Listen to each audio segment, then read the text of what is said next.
but I can tell you that it was shortly after 9:30 that the first call came in for a mischief happening in Durand Park, which is on Park Street South.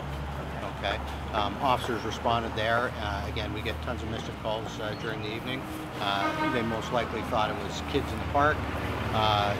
They arrive not till, the first officer doesn't arrive on scene until about 9:45, and they see the large group forming.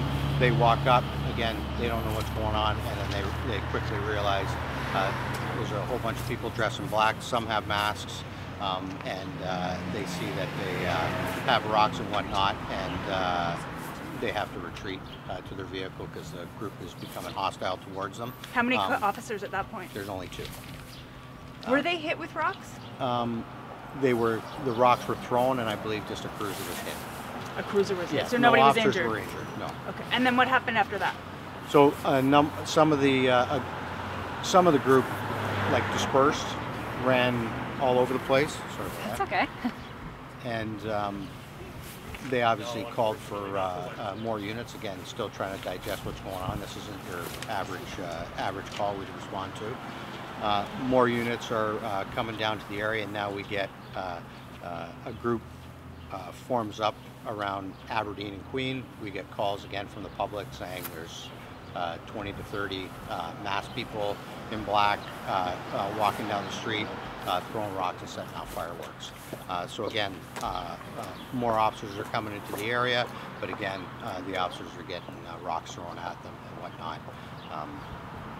At 10:08, I'm notified. I was a duty officer that night, so I was working up on the mountain at the time, and I got the call, and I immediately directed officers to, unless persons were being injured, to stay at a safe distance, monitor, and we were bringing the necessary resources to confront this group. We set up a command post right here at Herkimer and Locke at about 22:15, 10:15. We had a quick briefing, and by 10:20, we're going down the street with over 30 officers from across the city. We had officers from each patrol division. There was at least 12 officers from Central Division, 5 from the 2 outlying divisions, as well as our emergency response unit, which is our tactical team, our K-9 officer, mounted patrol, as well as our action team. So we had over 30 officers down here, and again, to properly deal with a group of that size. So you were called from the mountain unit? Why wouldn't it be Central Station? I'm the duty officer, so I'm responsible for the entire region. So I just happen to be on the mountain at the time. When you guys set up the command post down at St. Joe's School, where was the group at that point? Where was the group? They were just probably down by the light there. They were close enough to see us, because as soon as we started rolling down the street, they dispersed quickly at, I believe it was Pine Street. And the group had, you said, sort of got together again at Queen and Aberdeen, right? After they dispersed That's my from. information, yes. Okay. And did officers respond to that corner before heading over? Yes. Okay. Yeah. And was that not the group of 30? They were basically following them down the street at a safe distance. Like I said, they couldn't get much closer because they were being held back by the rocks and whatnot. But just to clarify, at no point was an officer injured with a rock? Correct. Just was a cruiser injured, or I guess you don't call it injured? Scratched up, but nothing major. Can you talk a bit about the decision to keep that safe distance back and why officers would do that opposed to confronting the group? Absolutely. Again, and just to be clear, if there was persons being injured, officers would have rushed in. We wouldn't have been able to hold them back. Okay, but in a situation like that where you have a large unruly group, and yes, they're causing mischief, and it's still a criminal offense, if we don't have a measured response to that and to go in there and actually control the situation, it's going to become out of control very quickly, and we're gonna probably make it worse. Okay, our goal is when we go into something, we go in there and we finish it, and we have to have the proper resources to do that.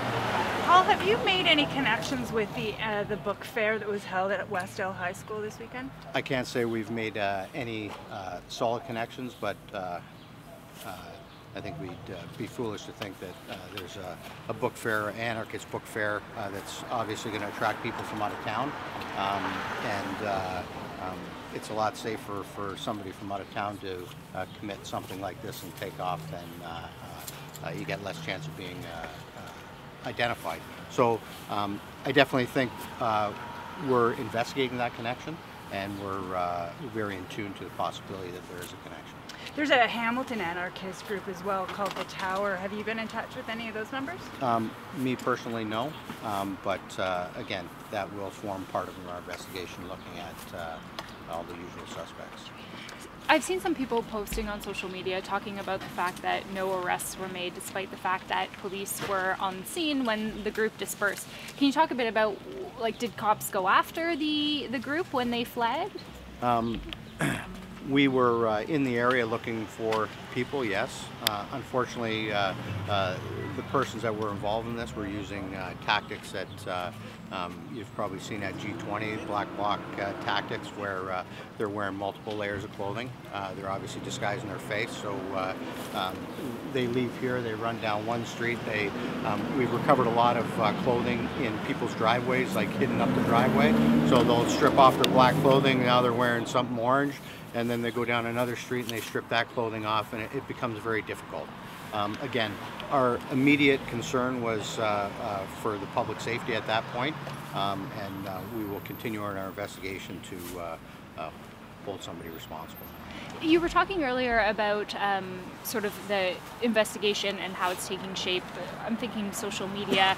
Can you talk a bit about sort of what officers are doing in terms of combing through online resources and?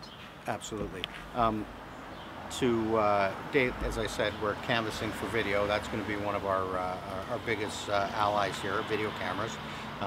As well, we're mining through social media. We're getting a ton of calls from the public who've seen things on the web themselves and are pointing them out to us, which is very helpful, because right now it's a massive information dump.